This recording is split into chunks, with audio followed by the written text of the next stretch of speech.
ঐতিহ্যবাহী ডুমবাড়িচলা সরকারি প্রাথমিক বিদ্যালয় কর্তৃক আজকের শহীদুল মামার বিদায় অনুষ্ঠান ও সংবর্ধনা অনুষ্ঠানের সম্মানিত সভাপতি পত্র বিদ্যালয়ের ছাত্র আমার বাগিনা অ্যাডভোকেট দেলোয়ার হোসেন এবং আমাদের মধ্যে উপস্থিত হয়েছেন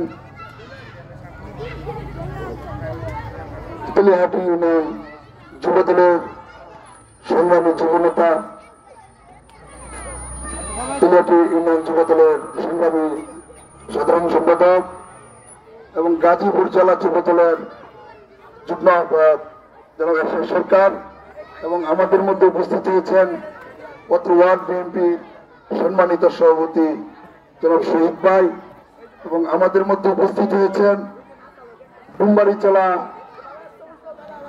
পত্র এলাকার সম্মানিত মুরব্বিয়ান, দাতার সদস্যবৃন্দু এবং ছাত্রছাত্রীবৃন্দু, অভিভাবকবৃন্দু, সবার প্রতি রইল আমার সালাম। আসসালামু আলাইকুম। প্রথমে শ্রদ্ধার সাথে স্মরণ করছি আমাদের পত্র বিদ্যালয়ের জমিদাতা জনাব আখতারুজ্জামান এবং পত্র বিদ্যালয়ের প্রতিষ্ঠাকালীন প্রধান শিক্ষক জনাব সাবির ভাইকে, যারা অত্যন্ত পরিশ্রম করে এই স্কুলকে তিন করে দাঁড় করিয়েছেন।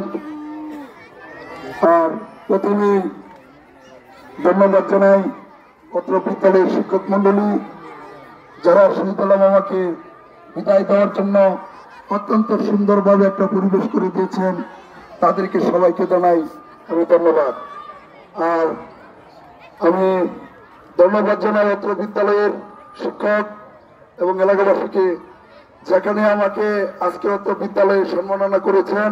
আসলে আমি এখানে বসার যোগ্য না, তারপরও আজকের এই বিদ্যালয় এবং এলাকার লোকজন যে আমাকে সম্মাননা দিয়েছেন, সেই জন্য আমি আমার ব্যক্তিগত পক্ষ থেকে তথা তেলিহাটি ইউনিয়ন বিএনপির পক্ষ থেকে সবাইকে জানাচ্ছি সাধুবাদ এবং ধন্যবাদ। প্রিয় ভাইরা, আপনারা দীর্ঘ সময় বসে আজকে শহীদুল মামার বিদায় অনুষ্ঠানে যারা বক্তব্য দিয়েছেন, সবার কথা শুনেছেন। আমি তাদের কথা শুনে আবেগ আত্মল্য হয়ে পড়েছি এবং আমি যে কথা বলবো সেই ভাষা আমি হারিয়ে ফেলেছি। আমি এই বিদ্যালয়ের পাশেই আমার বাসা, সেই সুবাদে আমি দেখেছি শহীদুল মামা দীর্ঘ চাকরিকালীন সময় থেকে এই মেডু পথ হেঁটে কিন্তু স্কুল করেছেন। আমার এখনো চোখের সামনে বাসে যে লালদিয়া মামা আসতেছে স্কুলের জন্য। অনেক ঘটনা আছে যেগুলো আমরা সাক্ষী। স্কুল প্রথম সৃষ্টির লক্ষ্যের কাহিনী আছে, সেগুলো বলতে চাই না। অনেক সময় মামা আয়সা বসে থাকতো, যে টাইমলির আগে কিন্তু মামা আসতো এবং অনেক সময় চাবি নিয়ে আসতো না, বাড়িতে খবর দেওয়া চাবির বাইরে বাড়ি থেকে চাবি নিয়ে আসতো, তারপর ক্লাস করতো। আমি বলতে চাই শহীদুল মামা শিক্ষক জাতির জন্য যেরকম মনে করেন সর্বোচ্চ সম্মানের জায়গা। আমার মনে হয় যারা শিক্ষক আছে আমি মনে করি এই মামার কাছ থেকে অনেক শিক্ষণীয় জিনিস আছে এবং শিক্ষক মা বাবার পরস্থান। শিক্ষক মানুষ গড়ার কারিগর এবং এই কারিগরের যদি যা দরকার সেই গুণগুলি দরকার সবকিছু মামার মধ্যে আছে। আমি বলতে চাই শ্রীপুর উপজেলার যারা শিক্ষক আছে, আমি মনে করি শহীদুল্লাহ মামার কাছ থেকে অনেক শিক্ষণীয় বিষয় আছে। যারা শিক্ষক যারা আছে তাদের কর্মদক্ষতা, কিভাবে স্কুল পরিদর্শন করতে হয়, কিভাবে ছাত্রদের সাথে সুসম্পর্ক রেখে এলাকাবাসীর সাথে কিভাবে সম্পর্ক রেখে স্কুলে আসতে হয়, যেতে হয়, সে আমি ছোটবেলা থেকে এই মামার জিনিসগুলো ফলো করেছি। সেই সুবাদে আমি আশা করব সত্য মামা আমার আত্মীয়, সেই সুবাদে আমি আশা করব মামা এই চাকরিকালীন সময়ে দীর্ঘ 39 বছর না মামা 39 বছর জীবনে আমাদের এলাকায় এসেছে, ছাত্রছাত্রী পড়িয়েছে এবং চলাফেরা করেছে।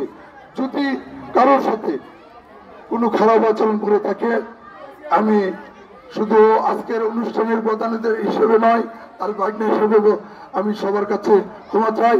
ক্ষমা সুন্দর দৃষ্টিতে দেখবেন। পরিশেষে এই স্কুলের উত্তর সমৃদ্ধি এবং শহীদুল মামার আজকে যে কর্মজীবন শেষের পরেও যাতে আবার আমাদের মাঝে এই স্কুলে লেখাপড়ার বাদেও যেন যত অনুষ্ঠান আছে আমি প্রধান প্রধান শিক্ষকের দৃষ্টি আকর্ষণ করে বলতে চাই, মামাকে অবশ্যই স্মরণ করবেন, ছাত্রছাত্রী যারা আছে স্মরণ করবেন। আমরা এলাকাবাসী এই মামাকে স্মরণ করব, এই আশাবাদ ব্যক্ত করে সবাইকে ধন্যবাদ জানিয়ে আমি আমার বক্তব্য শেষ করছি। বাংলাদেশ জিন্দাবাদ, শহীদ জিয়া অমর হোক, খালেদা জিয়া জিন্দাবাদ, তারুণ্যের অহংকার জিন্দাবাদ। সবাইকে ধন্যবাদ।